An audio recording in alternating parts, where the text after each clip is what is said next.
Well, the Artemi Panarin pipe dream may not happen, but who are some realistic trade targets the Lightning could go after before the deadline in March? We'll break it down on today's Locked On Lightning.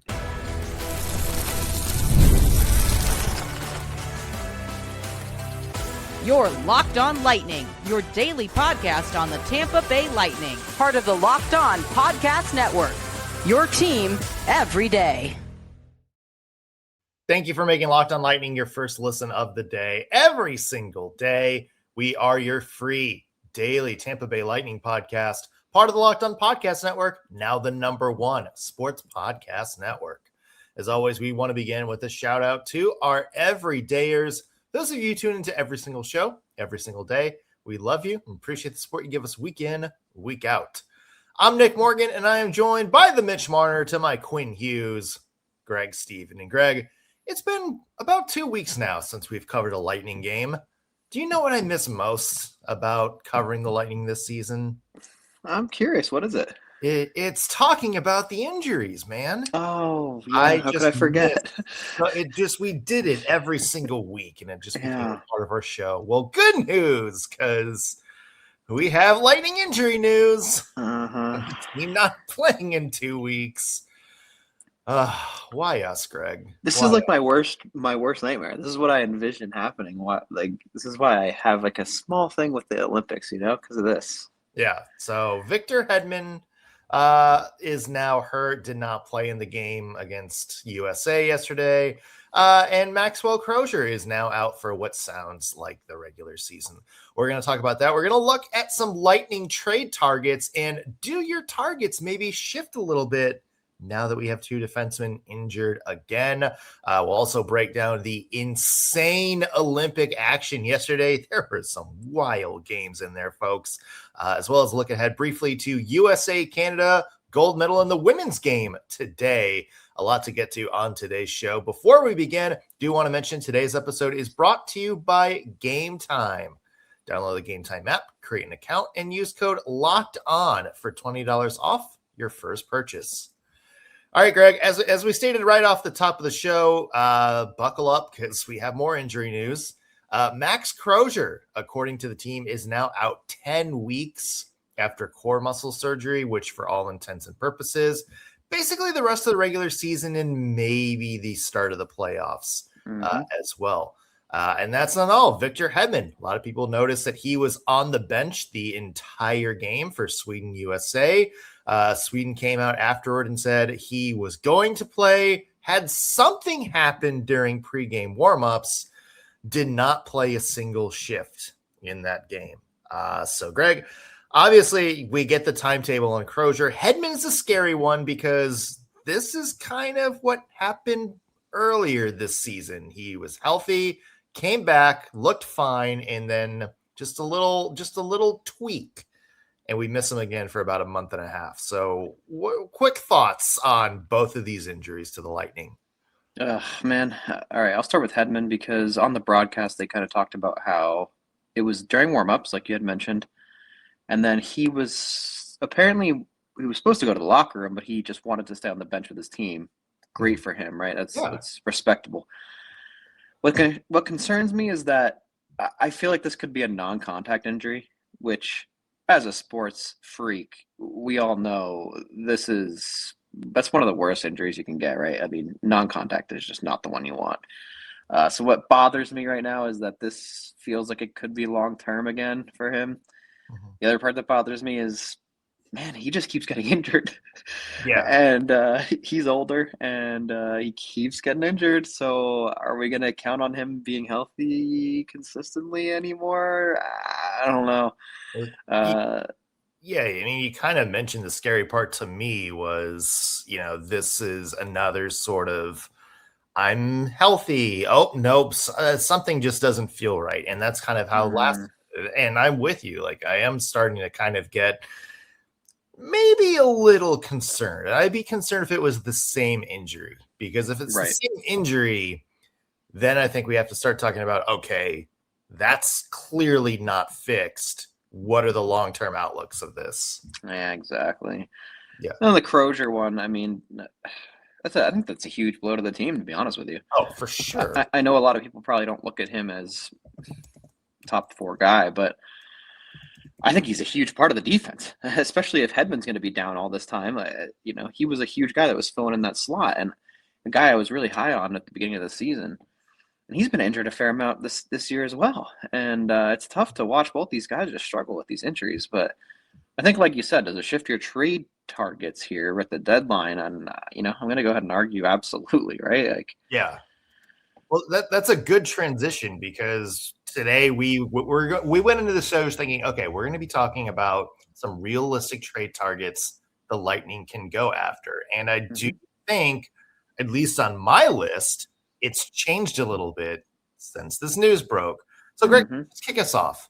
Who's number 1 on your list right now? Who's a realistic target the Lightning could go after? All right. I'm going with Seattle Kraken defenseman Jamie Alexiak. Oh. And I love my big boys. He's a big boy. He is a very big boy, Greg. A very, very big boy. But also, I would consider him a pretty reliable defenseman. He's been in the NHL a couple of years now, and becomes a UFA 2026, makes around $4 million, which I don't think is terribly unreasonable for the Lightning. But I think it's a pretty realistic target, and a guy who could eat minutes, and another big body you're probably going to need if you end up facing the Panthers. Not afraid to scrap, and he's probably my number 1 right now.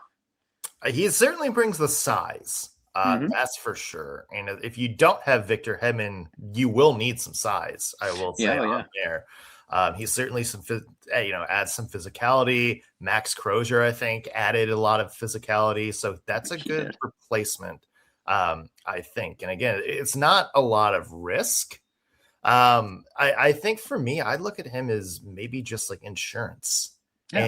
And he is somebody that can play every day, I think. But let's just assume for a second everybody is healthy. Right. And you have your top 6 that we've been talking about. He's still good depth to have. Exactly. We've seen the Lightning just go out and get some good depth players just to kind of have in the back pocket if someone gets hurt.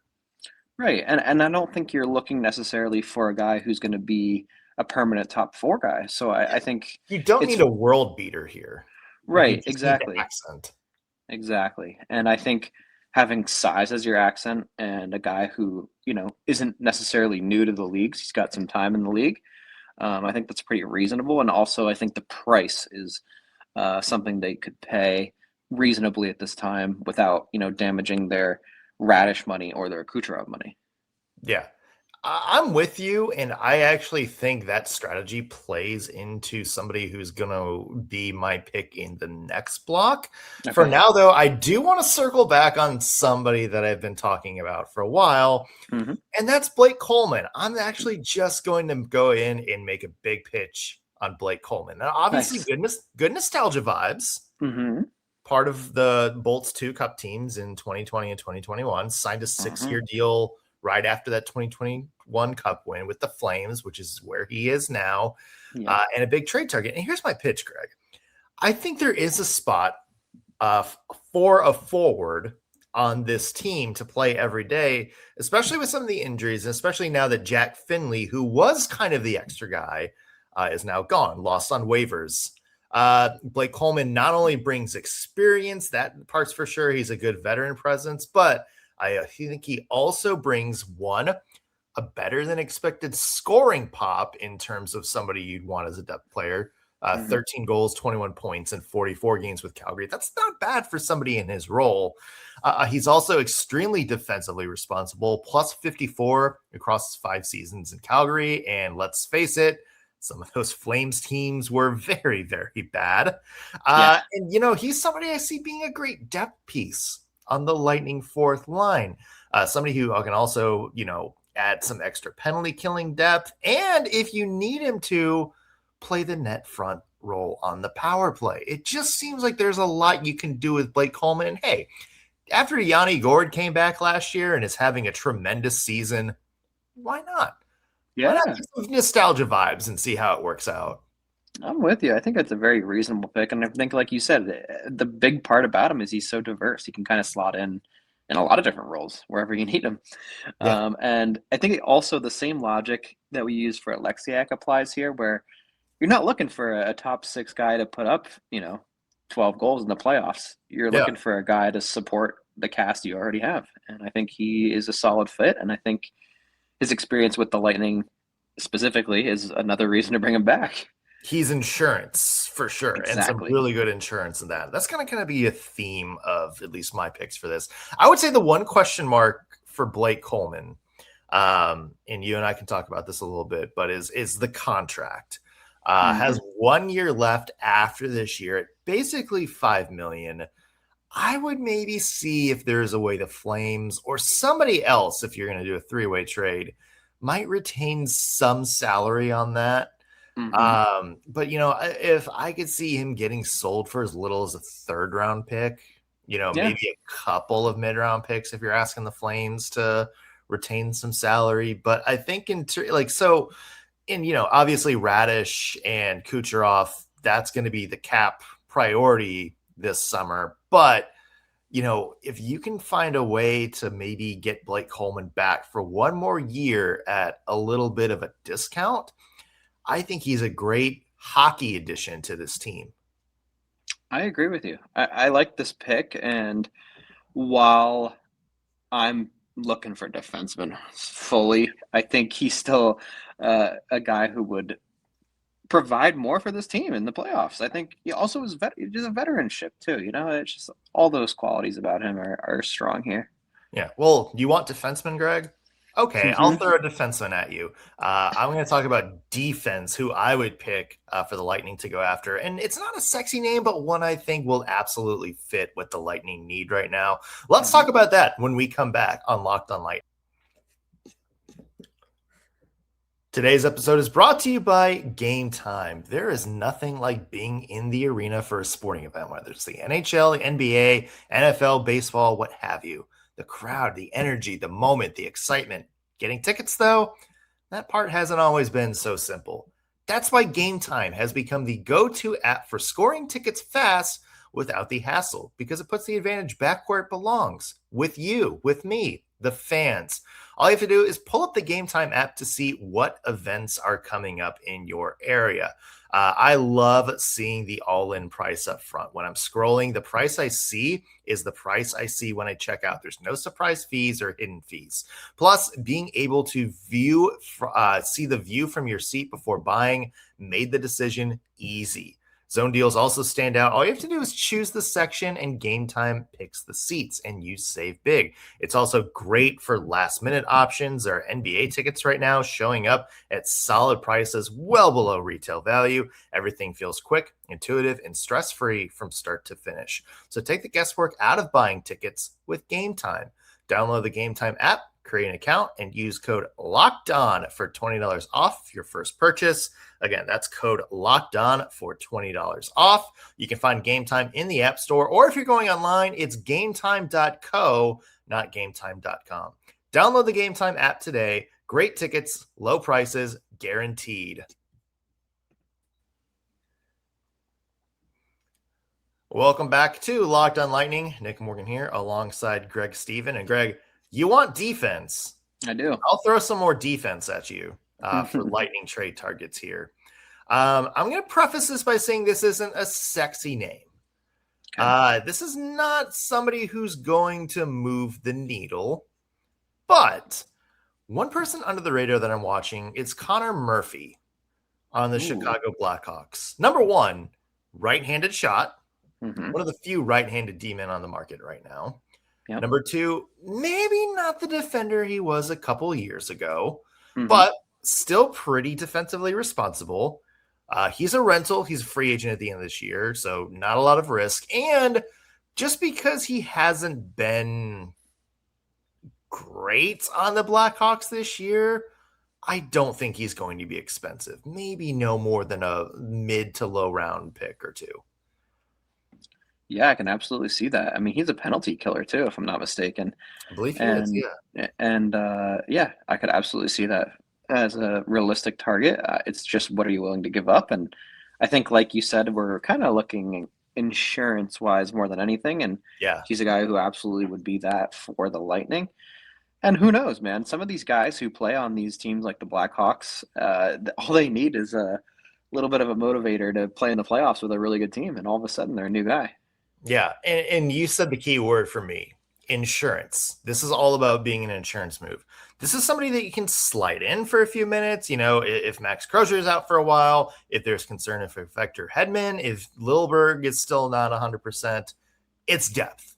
And I don't necessarily think having an experienced player for depth is a bad thing. And I know the stats haven't been kind to Connor Murphy this year, but hey, like, have him on the roster, have him fill in and step up when needed to. And that way, hey, let's say it's the playoffs and you do need some depth in your defense. You're not relying on just somebody from the AHL that you just called up. You're relying on somebody who's played, 10 plus years of NHL games at this point. And Right. that's where I think maybe the Connor Murphy trade comes in, because I do think he is that player who offers veteran depth. And we've seen that come into play in postseason games before. And I think he's another option. I'm totally with you. I'm so behind the veteran depth concept as well. Like, I really think playoff teams need veterans, and obviously the Lightning have their own, right? But Yeah. I'm thinking like McDonough, Hedman, Cooch, all those guys are really veteran ships or veteran guys at this point. But yeah, I think another one is not harmful, and again, as an insurance piece, especially, even if it's just like a guy in the locker room to help out the younger guys, it's all beneficial. So yeah, I think it's a great target. Yeah. All right. Greg, do you have one more target that you would like to see the Lightning go after? I do have another one, and his name is Mario Ferraro. And I think Ooh. it's also maybe considered not another sexy name, as you like to say, but still a realistic one in my eyes. 27 years old. His contract expires at the end of this year, in the summer. He just finished up a 4-year deal with the Sharks. And look, he's played a pretty big role for that team. I'm actually kind of shocked the Sharks haven't re-signed him, to be real with you, but I think there's still time for that. But maybe we can take him before that happens. I mean, his average annual value right now is $3.2 million. So, if we're not looking to spend a ton of money, but still get a pretty reliable guy, I think he's a good target as well. And I think what I like about him is he's young. And I actually think he's a great defenseman personally. I've watched a lot of his game, and I think he would fit in well. I think also with the Lightning current defensive group, it's kind of split where it's like you got a bunch of really young guys and you got a bunch of pretty old guys. Yeah. And when those old guys phase out, like, who are you going to have there? And I think Ferraro could be more of a longer term investment potentially, pending how well he would do with the Lightning the rest of this year and maybe next if they do something like that. But I do think he is a realistic target. And I also, the only downside that I see is you mentioned it earlier, and I like what you said, that, right-handed is huge. Unfortunately, he is lefty, but I don't think it matters too much. Yeah. The thing I love about Ferraro is that he has put up, some big minutes on some pretty bad teams. Yeah, exactly. And I would be intrigued to see him in, maybe a more support role with a good team and see what he can do there. Because I'm with you. We've seen this a lot where there's, a number one player for a team that's just terrible. They're always kind of the headline, but they go to another team. They're maybe not the top guy anymore. They're, second pair, third pair, and the quality of hockey takes off. Maybe they're not playing as many minutes, but they are playing in the right situations.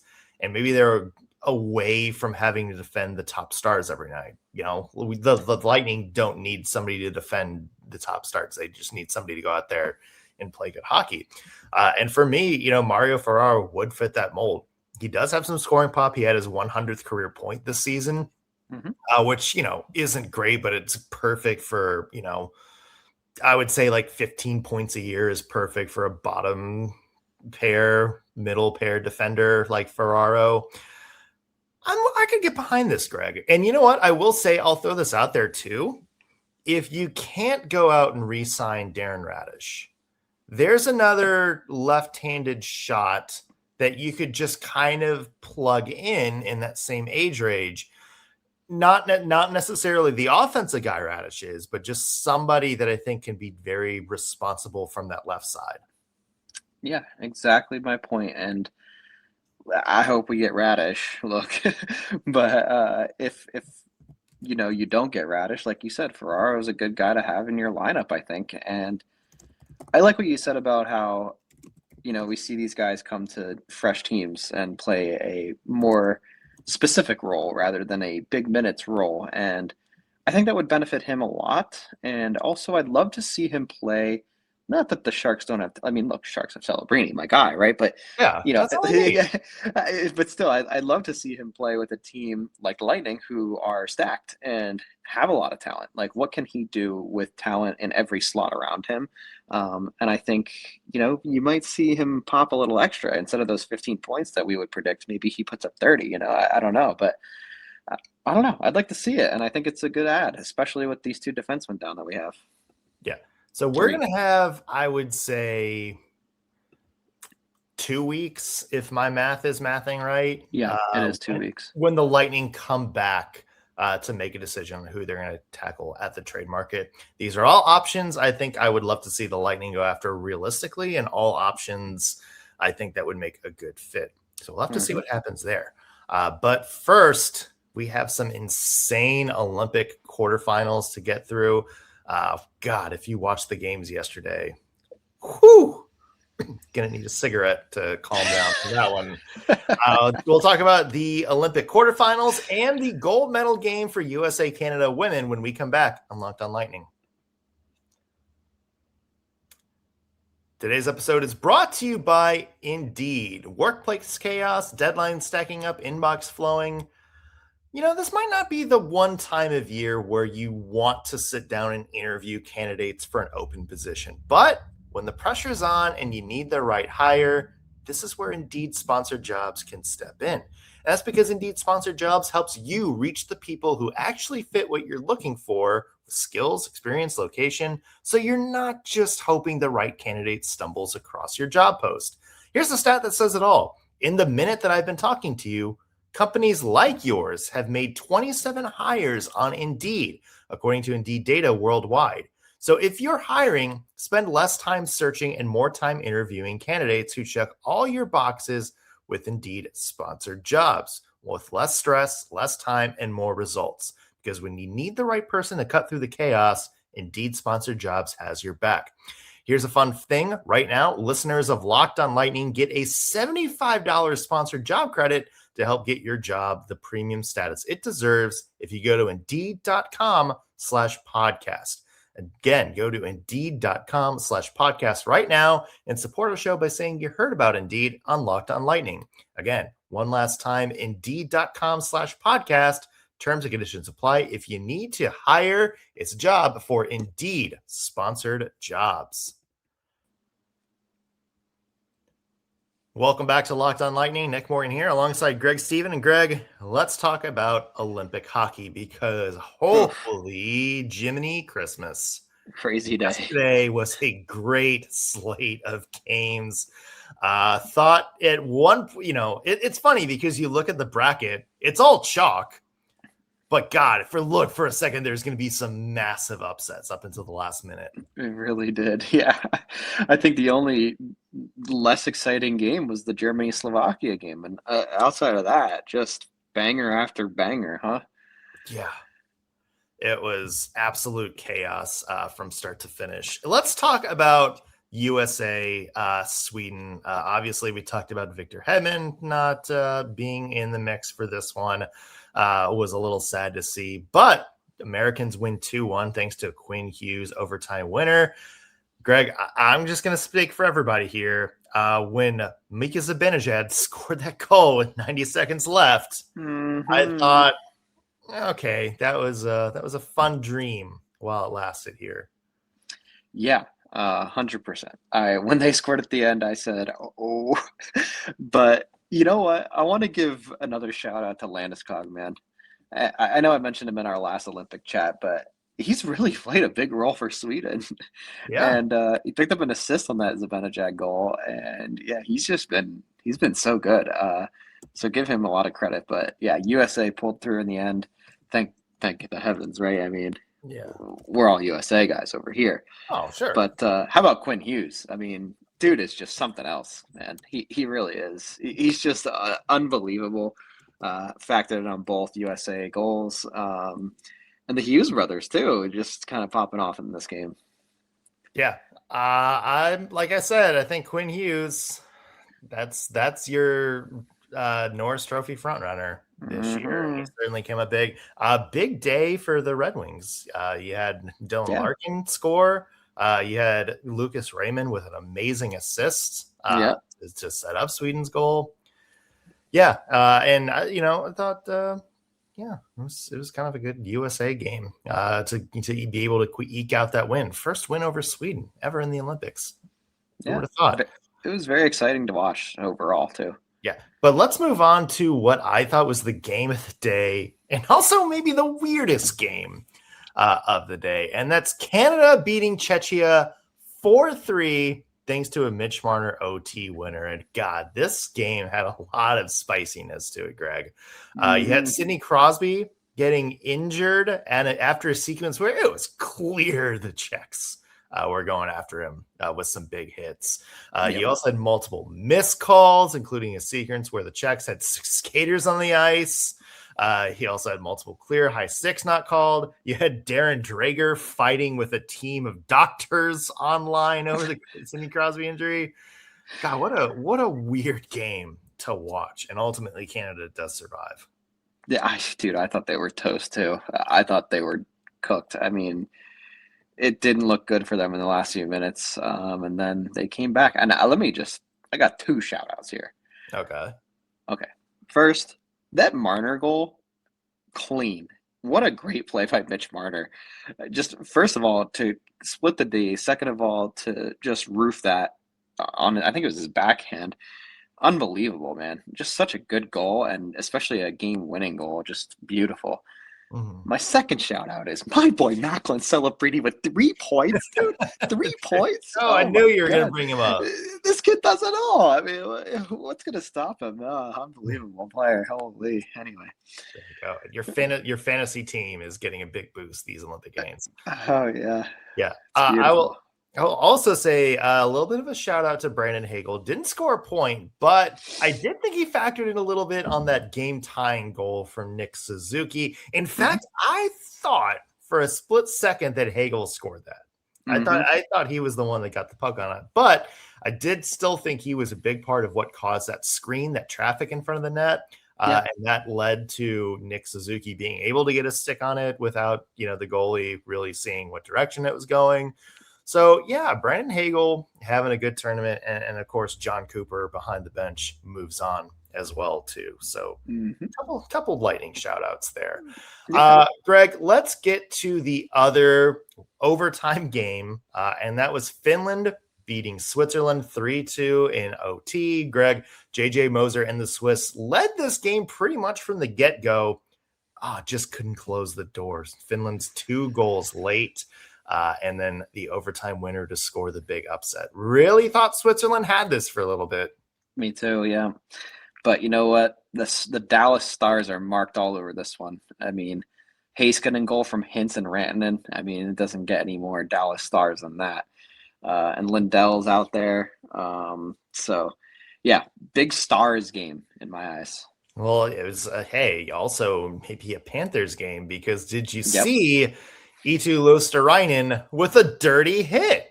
Yeah, we can't even get through the Olympics without talking about a Florida Panthers questionable hit. Hits Nico Hischier right in the numbers into the boards. I thought for a second Nico Hischier was hurt.